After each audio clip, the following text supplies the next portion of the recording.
1990-yılı 4. ayının 5. günü Şarkı Türkistan'ın Aqto'nun ayısının Barın yesidi yüz bergen milli qarşılık hareketi ve arkadan yüz bergen qanlı qırğınçılığının 33 yıllığı münasebeti bilen Meyonxondaki baş konsulxonasi oldida namoyish o'tkazildi.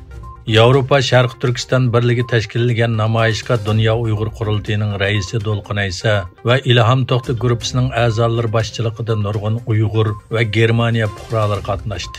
Şu kuni Türkiye'nin paytaxti Ankara'da Barın qirg'inchiligining 33 yilligi munosabati bilan siyosatchilar, akademiklar, jurnalistlar, tadqiqotchilar ve ommaviy tashkilot vakillarining ishtirok qilishi bilan xotirlash yig'ini o'tkazildi.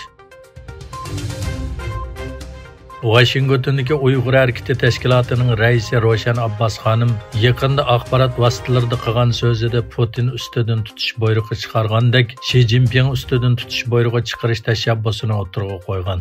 2 aprel Germaniyaning suratlar gezdi Putin ustidan tutish buyrug'i chiqarilgandan keyin hamda navbat Xi Jinpingga kelamdi nomli bir ziyorat xotirasi e'lon qilgan edi.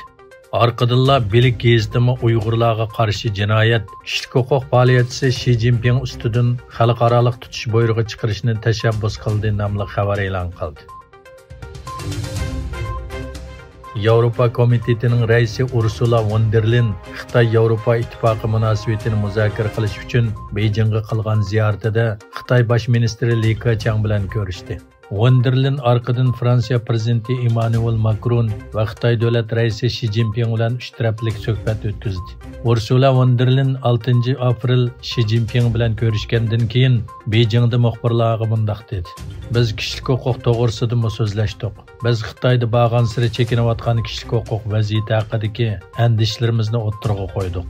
Bo'libmi Xinjiangdagi vaziyat kishini texmi qayg'uga soladi. Bizning bu masala haqidagi suhbatlarimizni davomlashtirishimiz intayin muhim."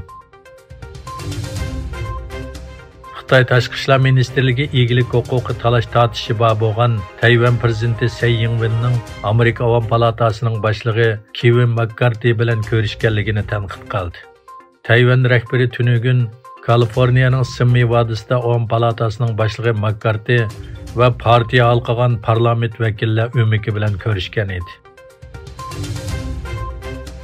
İran bilan Saudiya Arabiston elchixonalarini qaytadan etishga, ikki davlat o'rtasidagi navbatchi aeroplanni qayta qo'zg'atishga va viza osonlashtirishga qo'shildi. Xabar qilinishicha, İran tashqi ishlar ministri Husayn Amir Abdullahyan va Saudiya Arabiston tashqi ishlar ministri Faysal bin Firxan Xitoy poytaxti Beijingda ko'rishdi. Germaniya tashqi ishlar ministri Annalena Baerbock Yevropa davlatlarining bexatarlik andisi sababidan Xitoyga bo'lgan ikki taraflik tayinishni azaytish kerakligini o'tirg'a qo'ydi. Baerbock Shimoliy Atlantik Akti tashkiloti tashqi ishlar ministrlari uchrashishdan ilgari Bruselda muxbirlarga qilgan so'zida endi Tinch okean rayonining bexatarligining muzokara qilinadigan temalarning ichida bo'ladiganligini aytdi.